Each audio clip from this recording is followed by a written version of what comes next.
If you're from the coast, you know that the sound of salt cod fish cakes sizzling in a frying pan is the sound of home. It's a time-honored recipe that's born out of tradition and necessity, and it's still one of the most beloved meals in kitchens and restaurants in this area to this day. We're making these salt cod fish cakes exactly how they were meant to be made. Soft and fluffy on the inside and irresistibly crunchy on the outside. When you put these on a plate next to those slow-baked beans and a slice of my homemade brown bread, you've got the ultimate trifecta of maritime comfort. Let's dive in. So to make salt cod fish cakes, you have to start with salt cod. And this is locally caught codfish that has been salted and packaged in a community near here. And you have to start these well ahead of time. So just like we soaked our beans overnight, you have to soak salt cod overnight, and you have to rinse it and rinse it and rinse it to get the salt out of the codfish. Cut open your package, dump it in the bowl, take this over to the sink, and fill your bowl with lots of cold, fresh water. So we're over at the sink, and see how salty this salt cod is? Salt is used as a preservative. It's been used as a preservative for hundreds of years, if not longer. And what we have to do is get all of that salt rinsed off. So just keep running that cold water over your fish and drain that water out a few times. Fill it up with fresh water.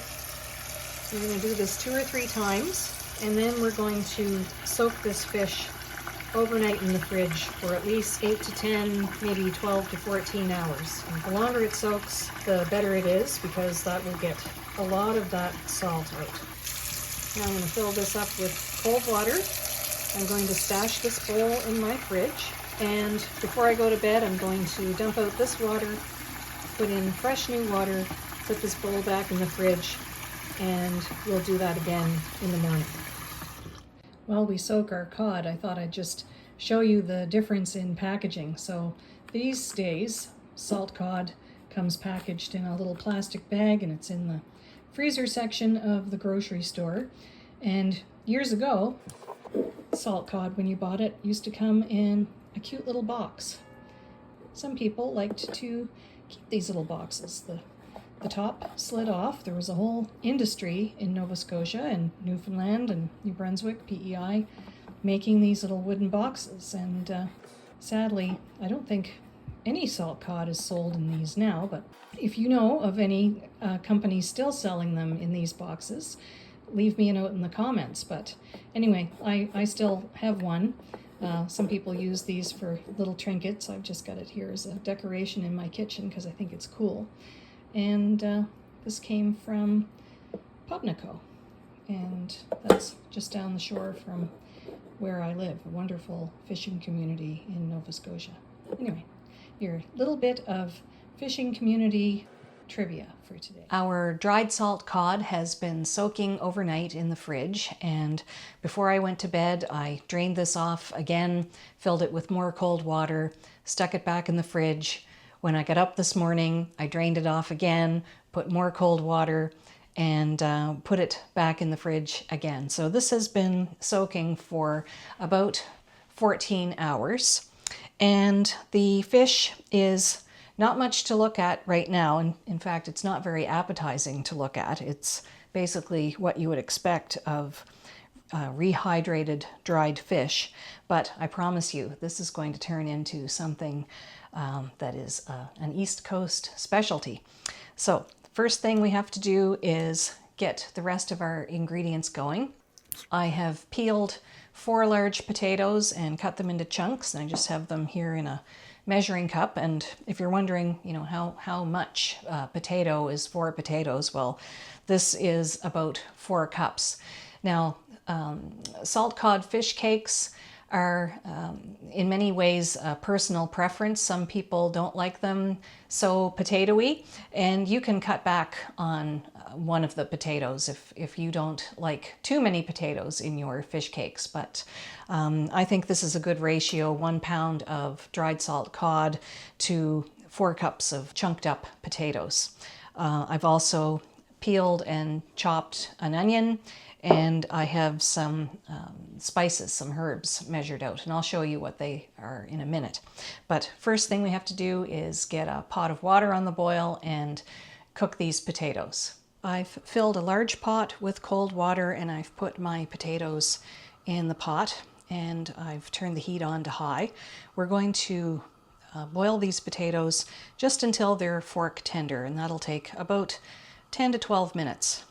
Check them early. You don't want your potatoes to be mushy. You want them cooked through, but you don't want them cooked to the point of turning to mush. Okay, let's check on those potatoes. When you stick a point of a knife in, it comes out easily. Let's turn off the heat and get these out of the pot. I'm just using one of these spider strainers. You could use a slotted spoon, and I'm transferring them from the pot to a colander. I'm saving this potato water because I'm going to cook my salt cod in the same pot. So I've got the same pot here that I used to boil the potatoes, and I'm going to now take my rehydrated and soaked salt cod, and I'm just going to put all of this into the pot that I used to cook the potatoes. So as I said, this isn't the most appetizing looking thing at the moment, but it soon will be. Patience. Now I'm going to turn the heat back on this pot, and once it comes barely up to the boil, I'm just going to turn it right back to a simmer. And I'm going to cook this fish for about 5 to 7 minutes, possibly longer, but I want the fish to be cooked but not quite falling apart. So just turn your heat on, bring it just barely up to a boil, and then turn your heat right back. While our codfish is cooking on the stove, I have my colander full of boiled potatoes, and I put the colander over the bowl just in case there's any extra moisture. You want to tip that away, but my potatoes are very dry, so I'm just going to tip these into a big bowl, and we'll use this colander again when we strain our codfish. So put that back over here, and I'm just going to give these potatoes a nice rough mash while they're still hot. Let's check on our salt cod. This has been simmering in here for about 7 or 8 minutes, and the fish is cooked. It will flake apart quite easily with a fork, and this is done. The same way we got our potatoes out of the hot water, I'm just going to use a spider or a slotted spoon and take the cod out of the pot and strain it through a colander. My cooked codfish is in this colander, and I've drained out any liquid that was in this bowl. I'm just going to take the cod and transfer it to this bowl, and it's still pretty hot, so while this is cooling off so that it's cool enough for you to handle, and you want to feel all the pieces to make sure that there aren't any bones. And I don't think there are any. I checked it over as it was rinsing, but I just want to do one last check just to make sure no one ends up with a bone in their fish cake. So while this is cooling off so that it's cool enough for me to handle with my fingers, I'm going to go back over to the stove and I'm going to fry these onions in a little butter. I've got about 2.5 tablespoons of butter, and I have a large skillet heating up on the top of the stove. So I'm going to melt that butter. I have an onion that I've cut into fairly small dice. So just swirl that butter around and then add your onions to the pan. And once these start sizzling, I'm going to turn the heat back to about medium-low. I just want to sweat these onions down until they're translucent. You don't really want any color on them. While our onions are cooking away on the stove, this feels like it's cooled off quite a bit. So just feel that fish over. Make sure there aren't any bones, and you can just break them into little bite-sized pieces. So now I'm just scraping the rest of that fish in with my potatoes, and I'm going to give this a nice fold to mix everything together. And I'm taking the sharp edge of a spatula and I'm just kind of cutting that fish into the potato. This is personal preference. Some people like their fish cakes so that everything is very finely mashed together into almost a paste. And other people like their fish cakes so that there are some discernible pieces of fish in the final fish cake. And once you make these a few times, or if you have them out at a restaurant, you will know which kind you like the best. And then when you make them at home, that's how you can make them. Now to check on our onions. So this is what we're looking for. Just nice, tender, translucent onions. And the butter has not browned or burned or scorched. Scrape your onions into this salt cod mixture. And now mix these buttery, translucent onions into your fish and potatoes.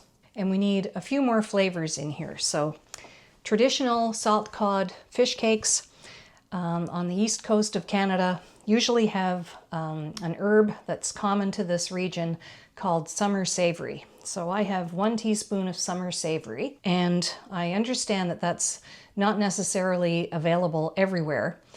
So you can use thyme, maybe a half teaspoon of dried thyme or a full teaspoon of fresh thyme chopped. Mix that in. And also a few good grindings of black pepper. And just fold this all together. We can go ahead and break an egg. This is going to bind everything together. And I always like to break my egg into a separate little dish, just in case a bit of wayward shell ends up in the recipe, or if there may be something wrong with the egg. And no, there's no shell and there's nothing wrong with the egg, but I'd rather find out in here than in this big bowl of beautiful ingredients. So into the bowl. You could have given that a little whisk with a fork, but we're going to mix this all through.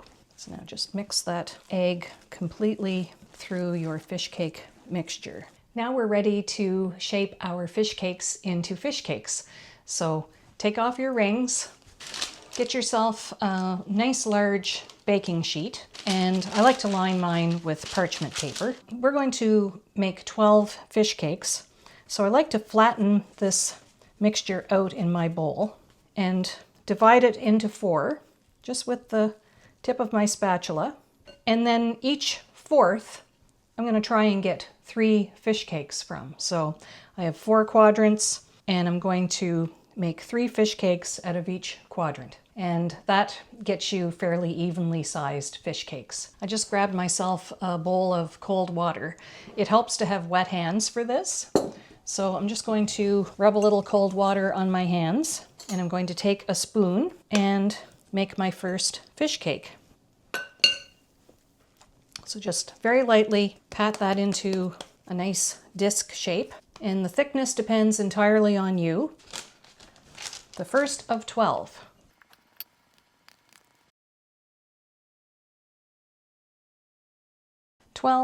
Beautiful homemade fish cakes. The last step in prepping our fish cakes is to dredge them in flour. So I'm just going to take each fish cake and just gently dip it into the flour and just go back and forth and shake off any excess, and then right back onto your tray. So just pass that between your 2 hands very gently, and that will shake off most of the excess flour. And if you prefer a more crunchy coating, you can coat your fish cakes in breadcrumbs at this point. This is how my mom and my grandmothers made theirs, with a dredge of flour. So that's how I do it. But sometimes I fancy things up a bit with a little panko, and that's good too. But today we're keeping it old school. Our fish cakes are all nicely dredged in flour, and they're ready to fry.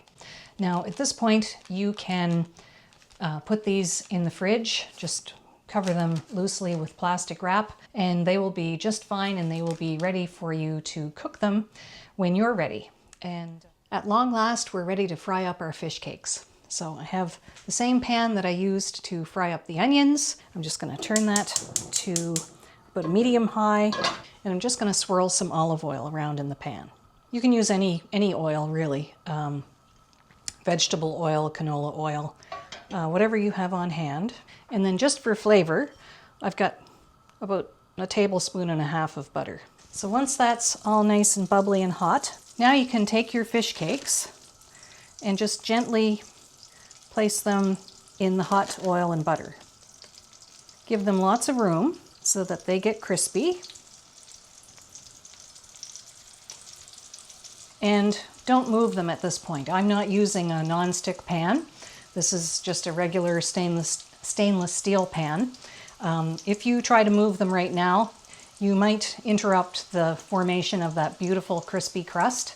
So just let these be for about 2 minutes, and then you can check and see how they're crisping up on the bottom. Okay, so these have been cooking for about 2 minutes. Let's just check the underside. See how they're crisping up, and yeah, they're lovely. So they're ready to be turned over. Very gently turn these over so that they don't break apart. It helps to have a second spatula to use as an assist on this. And always turn these away from you so that you don't splash yourself with hot oil. There. And now another 2 to 3 minutes on this side. And if your butter and oil look like it's starting to get a little brown, just turn down your heat a little bit. Have a plate ready to go, and you can finish off the rest of the batch, or you can just have a small serving like we are tonight and save the rest for another day. These are done, so get them right out of the pan and onto a plate. Our fish cakes are perfectly cooked. They're golden on both sides, and I don't know if you can hear that beautiful crispy exterior.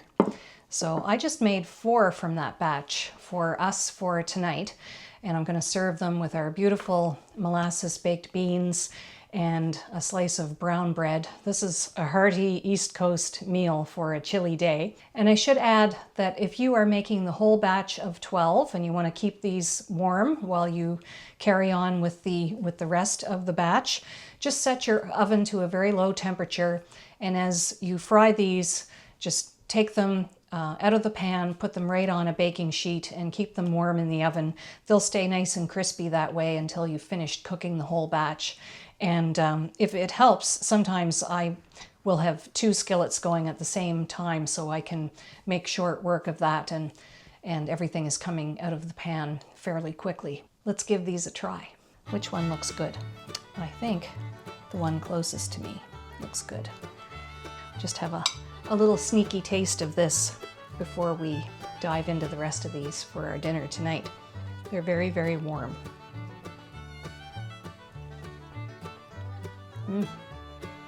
That brings back so many wonderful memories. How about one more bite? So good. They're crispy, they're fluffy on the inside, crunchy on the outside, and they've got that perfect mixture of potatoes, summer savory, thyme, a little bit of pepper, and these are going to go perfectly alongside our baked beans and brown bread. And to make it a true maritime feast of fish cakes, you would have a few mustard pickles or some chow on the side. If you have access to homemade pickles, they're a wonderful accompaniment to fish cakes. So I hope you'll give these a try. Thanks so much for hanging out with me in my kitchen and following through on this 3-part series of baked beans, brown bread, and now fish cakes. See you here next week. Not sure what I'm making, but subscribe and you'll find out. Bye for now.